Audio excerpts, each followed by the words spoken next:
It's official. Apple is holding their April event on Tuesday, April 20th at 10 a.m. Pacific Time or 1 p.m. Eastern.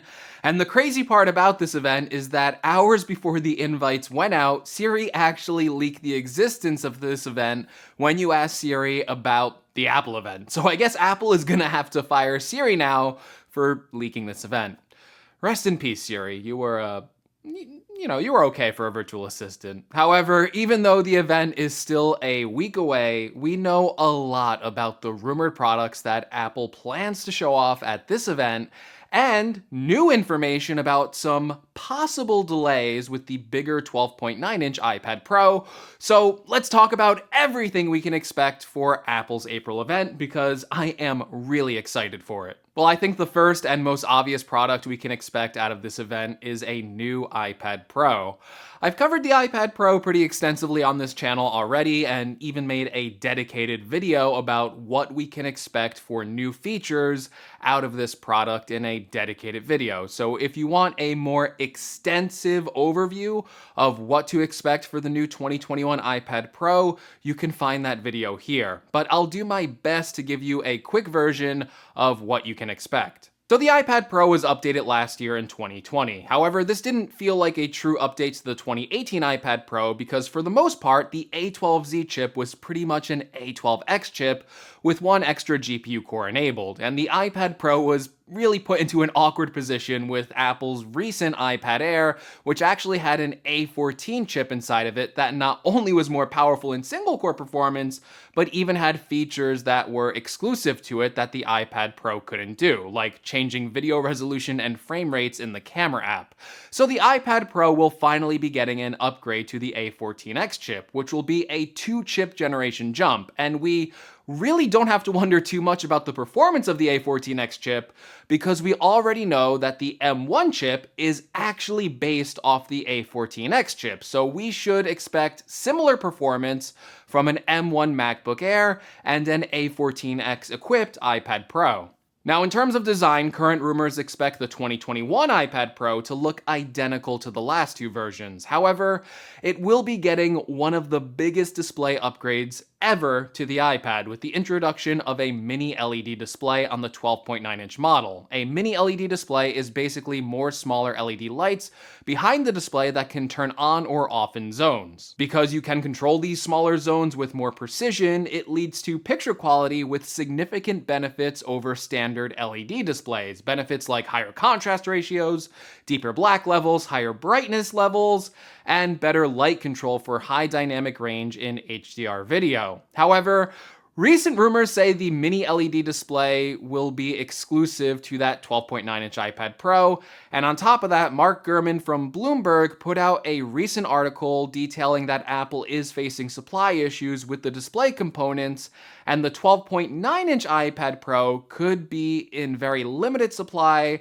or maybe even ship later than the 11-inch version, which won't have the mini LED display. These iPads should also be the first iPads with 5G cellular networking on the cellular options. Now, moving on from the iPad Pro, one wildcard prediction with the iPad lineup is that Apple may also update the iPad mini.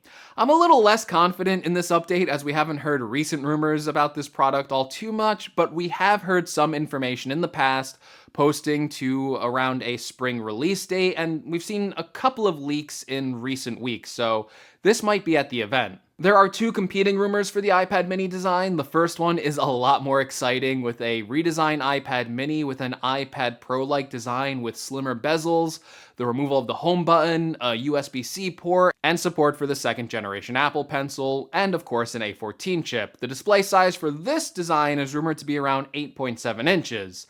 This is the iPad mini that I would want, basically the modern design shrunken down to the mini level.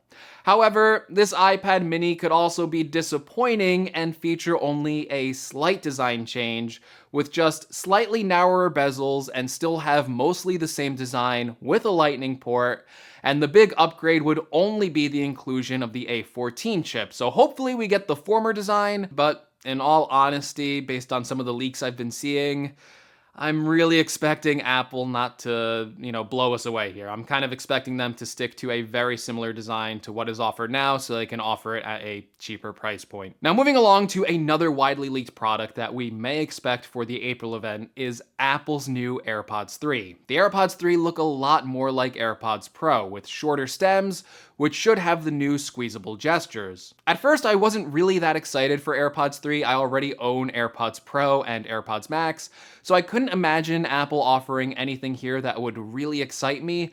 But when I saw the leaked photos, I did find some things that I was pretty curious in learning more about.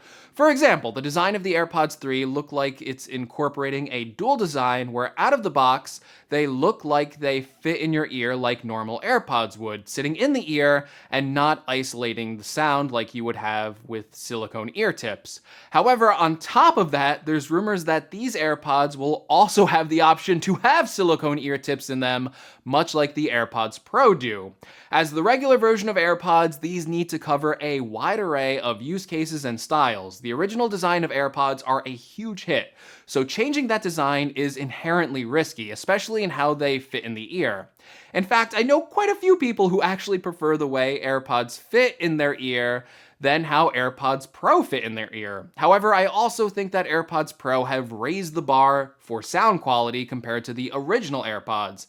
And that increase in sound quality is mostly due to the fact that they have ear tips that better isolate the sound in your ear. So with this dual design, you get the option of wearing these on your ear so you don't block out sound, and you also get the option of putting ear tips on if you care more about sound quality. Now, the reason for this dual design is because these normal AirPods will not have some of the more advanced features of AirPods Pro, namely the noise cancellation and transparency mode features. Those are going to stay exclusive to the Pro model. Now, the AirPods 3 will have the H1 chip and a smaller case than AirPods Pro, and it will include wireless charging instead of being an additional $50 add-on, and these AirPods 3 should retail for around $150.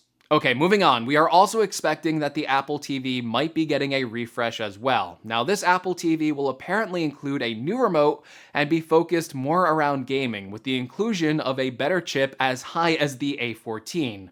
The current Apple TV ships with an A10X and is in definite need of a chip upgrade if Apple wants to focus more on AAA gaming titles, and an A14 Apple TV would be more than powerful enough. Would be more powerful than something like a Nintendo Switch. So there's a chance Apple, with the right strategy and a dedicated gaming controller, could compete in this gaming space. It's unlikely that Apple will ever compete in the gaming space because I don't think they have a good strategy for gaming, but with the hardware at least, they have a chance. Finally, we are also expecting the release of Apple's AirTags. Yes, finally. We've heard about AirTags for so long now. I feel like they've been rumored for like the past 2 years. It's been a long time since I've heard about AirTags. Now, AirTags would basically just be small little Bluetooth trackers that would work with Apple's Find My network, which Apple the other week just had an announcement for how third parties could make products with this tracking built in. So I would expect a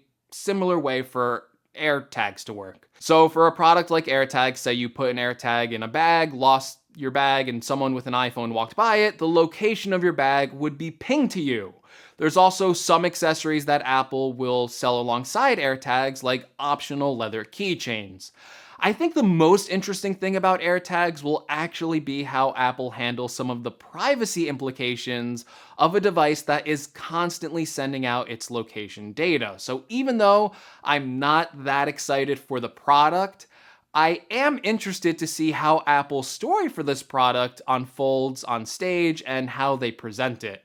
Now, there's one last wildcard rumor that we've heard about, courtesy of John Prosser, who gave us a list of every Apple product that's ready to be announced.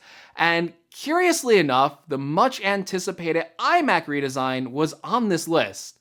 Now, that would be a great surprise. If Apple surprises us with a complete iMac redesign with an M1X chip, I would just be completely over the moon. However, I am still not expecting the iMac to be announced or launched this soon, and I'm still thinking the earliest we will see the new iMac redesign is at Apple's Worldwide Developer Conference in June of 2021, which Apple already announced. But if there is a new iMac there, I would love to be wrong. Of course, we should also see new colors of cases and Apple Watch bands, which Apple has been refreshing every spring, and supposedly here are some of the new case colors that have leaked. But anyway, that's all I think we can expect for Apple's April event. Please let me know what you expect to see or what update you're most excited for in the comments below.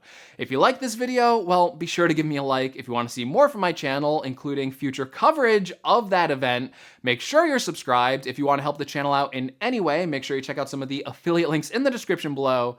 And as always, thank you so much for watching, and I will see you all in the next video. Take care, everyone.